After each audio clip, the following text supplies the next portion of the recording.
നമ്മളെല്ലാവരും കാത്തിരിക്കുന്ന വമ്പൻ പോരാട്ടത്തിനായി ഇനി വെറും മണിക്കൂറുകൾ മാത്രമാണുള്ളത്. യുഎഫ ചാമ്പ്യൻസ് ലീഗിന്റെ രണ്ടാം സെമിയിൽ റയൽ മാഡ്രിഡ് സാന്റിയാഗോ ബെർണബോയിൽ ആർസണലിനെ നേരിടാൻ ഒരുങ്ങുകയാണ്. ഇന്ത്യൻ സമയം വ്യാഴാഴ്ച പുലർച്ചെ 12:30 ബെർണബോയിലെ സൂപ്പർ പോരാട്ടം. ആദ്യ ലെഗിൽ എമിറേറ്റ്സ് സ്റ്റേഡിയത്തിൽ മനോഹരമായുള്ളൊരു വിജയം 3-0 ഒരു തകർപ്പൻ വിജയം സ്വന്തമാക്കിയതിന്റെ ആത്മവിശ്വാസവും അഡ്വാൻറ്റേജുമായിട്ടാണ് ആർട്ടേറ്റയുടെ ടീം രണ്ടാം ലെഗിന് ബെർണബോയിൽ എത്തുന്നത്. റയൽ മാഡ്രിഡിനെ സംബന്ധിച്ച് വലിയൊരു ടാസ്ക് അല്ലെങ്കിൽ ഒരു ചലഞ്ച് തന്നെയാണ്. കാരണം 3 ഗോളിന്റെ ഡെഫിസിറ്റ് ആണ് ഉള്ളത്. അപ്പം നമുക്കറിയാം റയൽ മാഡ്രിഡിന്റെ ഒരു ഹിസ്റ്ററി, കാരണം അവർ പലപ്പോഴും മിറാക്കിൾസ് സൃഷ്ടിക്കുന്ന ഒരു ടീമാണ്. ഏതറ്റം വരെയും അവസാന നിമിഷം വരെ പോരാടാൻ കെൽപ്പുള്ള ഒരു സ്ക്വാഡാണ് ലോസ് ബ്ലാങ്കോസ് എന്നുള്ള കാര്യത്തിൽ യാതൊരു സംശയമില്ല.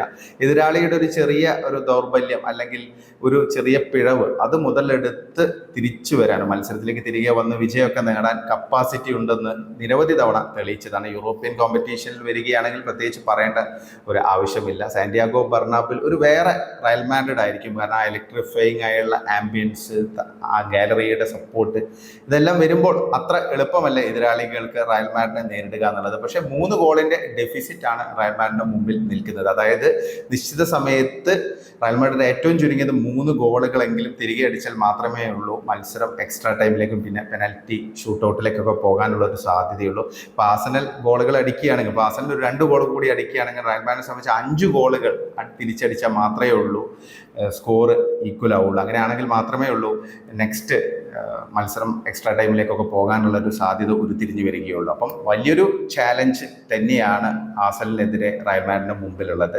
പിന്നെ റയൽ മാഡ്രിഡിനെ കുറിച്ച് നമ്മൾ പറയുകയാണെങ്കിൽ അവരുടെ മുന്നേറ്റ നിര, ഇൻഡിവിജ്വൽ ബ്രില്യൻസ്, ഇതൊക്കെ തന്നെയാണ് അവരെ പ്രധാനമായിട്ടും അവർക്ക് വേണ്ടത് ഈ ഒരു മത്സരത്തിൽ. കാരണം എംബാപ്പെ ആണെങ്കിലും വിനീഷ്യസ് ആണെങ്കിലും റോഡ്രിഗോ ആണെങ്കിലും ബെല്ലിംഗം ആണെങ്കിലും ഇവരെല്ലാം ഒന്നാന്തരം പ്ലെയേഴ്സാണ്, ലോകോത്തര പ്ലെയേഴ്സാണ്. പലപ്പോഴും പക്ഷേ അവരുടെ ഭാഗത്ത് നിന്ന് ഈ രീതിയിലുള്ള ഒരു പെർഫോമൻസ് വമ്പൻ മത്സരങ്ങളിൽ കാണുന്നില്ല. അപ്പോൾ അവരുടെ ഭാഗത്തു നിന്നുള്ളൊരു ഇൻഡിവിജ്വൽ ബ്രില്യൻസ് ഉണ്ടെങ്കിൽ മാത്രമേ ഉള്ളൂ എന്തെങ്കിലുമൊക്കെ ഒരു അത്ഭുതം സംഭവിക്കുകയുള്ളൂ. പക്ഷേ നമ്മളൊരു കാര്യം ആലോചിക്കേണ്ടത് ആർസണലാണ് ഇപ്പോഴത്തെ ടീം എന്നുള്ളതാണ്. കാരണം റയൽ മാഡ്രിഡ് ആണ് ബെർണബോയിൽ ഒരു വശത്ത് നിൽക്കുന്നതെങ്കിൽ റയൽ മാഡ്രിഡിനെ എതിരിടാൻ വരുന്നത് ആർസണലാണ്. കാരണം ആർസണൽ ഈ സീസണിൽ ഒരൊറ്റ മത്സരത്തിൽ പോലും 3 ഗോളുകൾ അവർ വഴങ്ങിയിട്ടില്ല.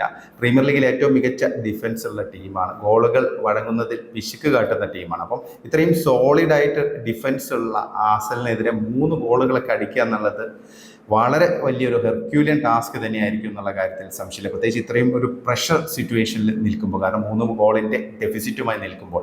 ആർസണലിനെ സംബന്ധിച്ച് പറയുകയാണെങ്കിൽ അവർക്ക് കൂടുതൽ ഡിഫൻസിലേക്ക് അവർ പോവുകയാണെങ്കിൽ അത് തിരിച്ചടിയാകാനുള്ളൊരു സാധ്യതയുണ്ട്. കാരണം ഒരു ഡിഫൻസീവ് ഗെയിമിനേക്കാൾ ഉപരിയായിട്ട് സ്വാഭാവികമായിട്ടും ബോൾ കറക്റ്റായിട്ട് മെയിൻറ്റെയിൻ ചെയ്ത് അല്ലെങ്കിൽ ആ ഒരു ആധിപത്യം ബോളിലുള്ളത് അവർ നിലനിർത്താൻ അവർക്ക് സാധിച്ച് ഒരു നോർമൽ ഗെയിം, അതായത് എമിറേറ്റ്സ് സ്റ്റേഡിയത്തിലൊക്കെ കാഴ്ചവെച്ച നോർമൽ ഗെയിം അവർക്ക് മുന്നോട്ട് കൊണ്ടുപോകാൻ സാധിച്ചാൽ റയൽ മാഡ്രിഡിന്റെ കാര്യങ്ങൾ വലിയ ബുദ്ധിമുട്ടാവുമെന്നാണ് പ്രതീക്ഷിക്കുന്നത്. കാരണം ആദ്യത്തെ 20 മിനിറ്റ് ഈ ഒരു മത്സരത്തിൽ വളരെ നിർണായകമായിരിക്കും. കാരണം ആദ്യത്തെ 20 മിനിറ്റിൽ തന്നെ റയൽ മാഡ്രിഡ് ഒരു ഗോൾ തിരിച്ചടിക്കുകയാണെങ്കിൽ കാര്യങ്ങൾ ചിലപ്പോൾ വളരെ ടൈറ്റ് ആകാനുള്ള ഒരു സാധ്യതയുണ്ട്. കാരണം സാന്റിയാഗോ ബെർണബോയിൽ റയലിന് പെട്ടെന്ന് തന്നെ ഒരു ഗോൾ തിരികെ അടിക്കാൻ പറ്റുന്ന ആ ഡെഫിസിറ്റ് 2 കുറയ്ക്കാൻ സാധിച്ചു കഴിഞ്ഞാൽ പിന്നെ വലിയൊരു റീബൗണ്ട് റയൽ മാഡ്രിഡിന്റെ ഭാഗത്ത് നിന്ന് വരാനുള്ള ഒരു സാധ്യതയുണ്ട്. പ്രത്യേകിച്ച് എംബാപ്പയെ പോലെയുള്ള പ്ലെയേഴ്സിൻ്റെയൊക്കെ ഒരു കപ്പാസിറ്റി നമുക്കറിയാം, പലപ്പോഴും വേൾഡ് കപ്പിലൊക്കെ നമ്മളത് കണ്ടതാണ്. അപ്പോൾ അത് റിക്രിയേറ്റ് ചെയ്യപ്പെടണമെങ്കിൽ തുടക്കത്തിൽ തന്നെ ഒരു ഗോൾ നേടേണ്ടത് റയൽ മാഡ്രിഡിന് വളരെ ഇമ്പോർട്ടൻ്റ് ആയുള്ള കാര്യമാണ്. ആർസണലിനെ സംബന്ധിച്ച് നേരെ മറിച്ചാണ്. കാരണം ഒരു അരമണിക്കൂറെങ്കിലും ഒരു ഗോൾ അവർ കൺസീഡ് ചെയ്യാതെ മുന്നോട്ട് പോവുകയാണെങ്കിൽ അവരുടെ ഭാഗത്ത് നിന്ന് അവരുടെ കോൺഫിഡൻസ് വർദ്ധിക്കും. ഇതാണ് സാഹചര്യം. നമുക്കൊന്നും പറയാൻ പറ്റില്ല. കാരണം ഒരു വിലയിരുത്തലുകൾക്കൊന്നും നമുക്ക് പറയാൻ പറ്റുന്ന രീതിയിലുള്ള ഒരു മത്സരമായിരിക്കില്ല റയൽ മാഡ്രിഡും ആർസണലും തമ്മിലുള്ള പോരാട്ടം. പിന്നെ റയൽ മാഡ്രിഡിന് ഇതുവരെ ആർസണലിനെ ചാമ്പ്യൻസ് ലീഗിൽ പരാജയപ്പെടുത്താൻ സാധിച്ചിട്ടില്ല. അപ്പോൾ അതൊരു അനുകൂല ഘടകം തന്നെയാണ് ആർസണലിനെ സംബന്ധിച്ച്. പിന്നെ കഴിഞ്ഞ മത്സരത്തിലൊക്കെ അവർ പ്രമുഖ താരങ്ങളെയൊക്കെ സ്റ്റാർട്ടിംഗ് ലെവലിലൊന്നും ഇറക്കിയിരുന്നില്ല. അപ്പോൾ ബുക്കായോ സാക്ക ആണെങ്കിലും മിക്കേൽ മെറീനോ ആണെങ്കിലും പിന്നെ ഒഡേഗാർഡ്, ജൂലിയൻ ടിംബർ, ലൂയിസ് കെലി, ഇവരെല്ലാം സെക്കൻഡ് ഹാഫിൽ സബ്ബായിട്ടാണ് ബ്രെൻഫോർഡിനെതിരെ ഇറങ്ങിയത്. അപ്പോൾ അവരൊക്കെ ഒരു ഫ്രഷ് ലെഗ് എന്നുള്ള രീതിയിൽ തന്നെ കളിക്കും. അതുമാത്രമല്ല ആർസണലിൻ്റെ ടാർഗറ്റ് എന്ന് പറയുന്നത് ചാമ്പ്യൻസ് ലീഗ് തന്നെയാണ്. കാരണം പ്രീമിയർ ലീഗിൽ കിരീടമൊക്കെ ഏതാണ്ട് നഷ്ടമായ അവസ്ഥ തന്നെയാണ്. കാരണം ഇനിയിപ്പം ലിവർപൂളിന് 2 മത്സരം കൂടെ ബാക്കി, മീൻസ് 2 മത്സരത്തിനുള്ളിൽ തന്നെ ലിവർപൂളിന് സീൽ ചെയ്യാൻ സാധിക്കും. 13 പോയിന്റിൻ്റെ ഡിഫറൻസ് ഉണ്ട്. അപ്പം പ്രീമിയർ ലീഗ് ഏതായാലും പോയി. അപ്പോൾ ഇനിയിപ്പം രണ്ടും കൽപ്പിച്ചില്ല റയൽ മാഡ്രിഡിനെതിരെ ഒരു ആ ഒരു മൊമെൻറ്റം കീപ്പ് ചെയ്ത് സെമിയിലേക്ക് കടക്കുക എന്നുള്ളതായിരിക്കും ആർട്ടേറ്റയുടെ ടീമിന് മുന്നിലുള്ള പ്രധാന ലക്ഷ്യം. ആസലിനെതിരെയുള്ള ആദ്യ ലെഗിലെ വമ്പൻ പരാജയത്തിന് ശേഷം തിരിച്ച് ലാലിഗയിൽ വിജയിക്കാൻ റയലിന് സാധിച്ചിരുന്നു. അപ്പം വീണ്ടും വിജയവഴിയിൽ എത്തി എന്നുള്ളത് ഒരു ചെറിയ ആത്മവിശ്വാസം നൽകുന്ന കാര്യമാണ്. 1-0 അലാവസിനെ റയൽ മാഡ്രിഡ് പരാജയപ്പെടുത്തിയത്. കമവിംഗയുടെ ഏക ഗോളിലായിരുന്നു റയലിന്റെ വിജയം. പക്ഷേ കമവിംഗയ്ക്ക് ആസലിനെതിരെയുള്ള നിർണായകമായ രണ്ടാം ലെഗ് ക്വാർട്ടറിൽ കളിക്കാൻ സാധിക്കില്ല. കമവിംഗ കഴിഞ്ഞ ലെഗിന്റെ അവസാനം റെഡ് കാർഡ് കണ്ട് പുറത്തു പോയിരുന്നു. അപ്പോൾ അദ്ദേഹത്തിന് ഈ ഒരു മത്സരത്തിൽ സസ്പെൻഷൻ ആയിരിക്കും. കമവിംഗയ്ക്ക് പകരം ചൗമേനിക്ക് കളിക്കാൻ സാധിക്കുമെന്നുള്ളതാണ് ചെറിയൊരു ആശ്വാസകരമായ കാര്യം. കാരണം കഴിഞ്ഞ ലെഗിൽ ചൗമേനിക്ക് സസ്പെൻഷൻ ആയിരുന്നു. അപ്പോൾ ചൗമേനി ഇപ്പം തിരികെ എത്തിയിട്ടുണ്ട്. അപ്പം മിഡ്ഫീൽഡിൽ കമവിംഗയുടെ ആ റോള് ചൗമേനി വഹിക്കുമെന്നാണ് പ്രതീക്ഷിക്കുന്നത്. പിന്നെ ഡിഫൻസ് തന്നെയാണ് റയൽ മാഡ്രിഡിന്റെ പ്രധാനപ്പെട്ട തലവേദന. പല നിർണായക മത്സരങ്ങളിൽ ഒരുപാട് മിസ്റ്റേക്കുകൾ വരുത്തുന്നു, അല്ലെങ്കിൽ സ്പേസസ് എതിരാളികൾക്ക് നൽകുന്നു. ഇങ്ങനെയുള്ള ഒരുപാട് പ്രശ്നങ്ങൾ റയൽ മാഡ്രിഡിന്റെ ഡിഫൻസിനുണ്ട്.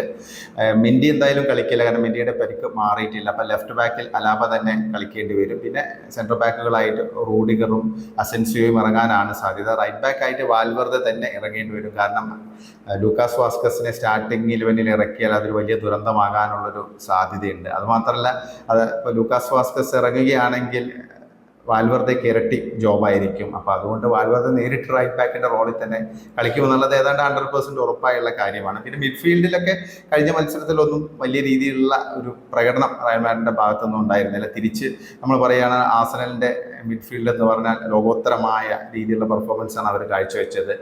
പ്രത്യേകിച്ച് ഇപ്പോൾ കഴിഞ്ഞ മത്സരത്തിൽ ആസനൽ ബ്രെൻഫോർഡിനെതിരെ 1-1 സമനില ആയെങ്കിൽ പോലും അവർ പല പ്രമുഖ താരങ്ങളെയും സ്റ്റാർട്ടിങ്ങിൽ ഇറക്കിയിരുന്നില്ല. ബുക്കായോ സാക്ക സ്റ്റാർട്ടിങ്ങിൽ ഇറങ്ങിയിരുന്നില്ല. അതുകൂടാതെ തന്നെ Mikel Merino, Lewis Kelly, Jurrien Timber, Odegaard ഇവരൊന്നും സ്റ്റാർട്ടിംഗ് 11-ൽ ബ്രെൻഫോർഡിനെതിരെ കളിച്ചിരുന്നില്ല. അപ്പോൾ അവരെല്ലാം വർദ്ധിത വീര്യത്തോടെ, കൂടുതൽ എനർജിയോടെ റയൽ മാഡ്രിഡിനെതിരെ കളിക്കും എന്നുള്ള കാര്യത്തിൽ സംശയമില്ല.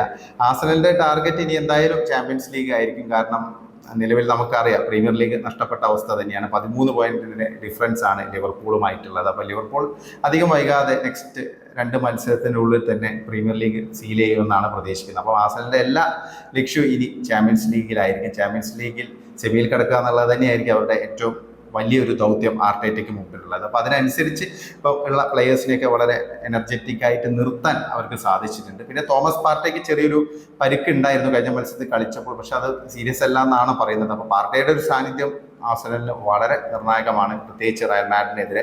റയൽ മാഡ്രിഡിന്റെ മുന്നേറ്റ നിരയെ തടുക്കുക എന്നുള്ളത് പാർട്ടയുടെ ഒരു ദൗത്യമാണ്. കഴിഞ്ഞ ലെഗിൽ നമ്മളത് കണ്ടതാണ്. അപ്പോൾ ഇങ്ങനെയാണ് നിൽക്കുന്നത്. പിന്നെ സാക്കയുടെയൊക്കെ ഒരു ഇൻഫ്ലുവൻസ് നമുക്കറിയാം. അപ്പം എന്തായാലും ഒരു വമ്പൻ പോരാട്ടം തന്നെയായിരിക്കും. ഒരിക്കലും ഈ ഒരു മത്സരം രണ്ടാം ലെഗ് ഒരു ഏകപക്ഷീയമായ പോരാട്ടമാകില്ല എന്നാണ് പ്രതീക്ഷിക്കുന്നത്. പക്ഷേ റയൽ മാഡ്രിഡിന് പ്രതീക്ഷിക്കുന്ന രീതിയിൽ അവരുടെ ആ ഒരു ഡെഫിസിറ്റ് മറികടന്ന് വിജയിക്കാൻ സാധിക്കുമോ എന്നുള്ളതാണ് ഒരു ചോദ്യം. നിങ്ങൾക്ക് എന്താണ് തോന്നുന്നത് ഈ ഒരു മത്സരത്തെക്കുറിച്ച്? റയൽ മാഡ്രിഡ് വീണ്ടും ഒരു മിറാക്കിൾ സൃഷ്ടിക്കുമോ സാന്റിയാഗോ ബെർണബോയിൽ? നിങ്ങളുടെ അഭിപ്രായങ്ങൾ കമന്റായി രേഖപ്പെടുത്തണേ.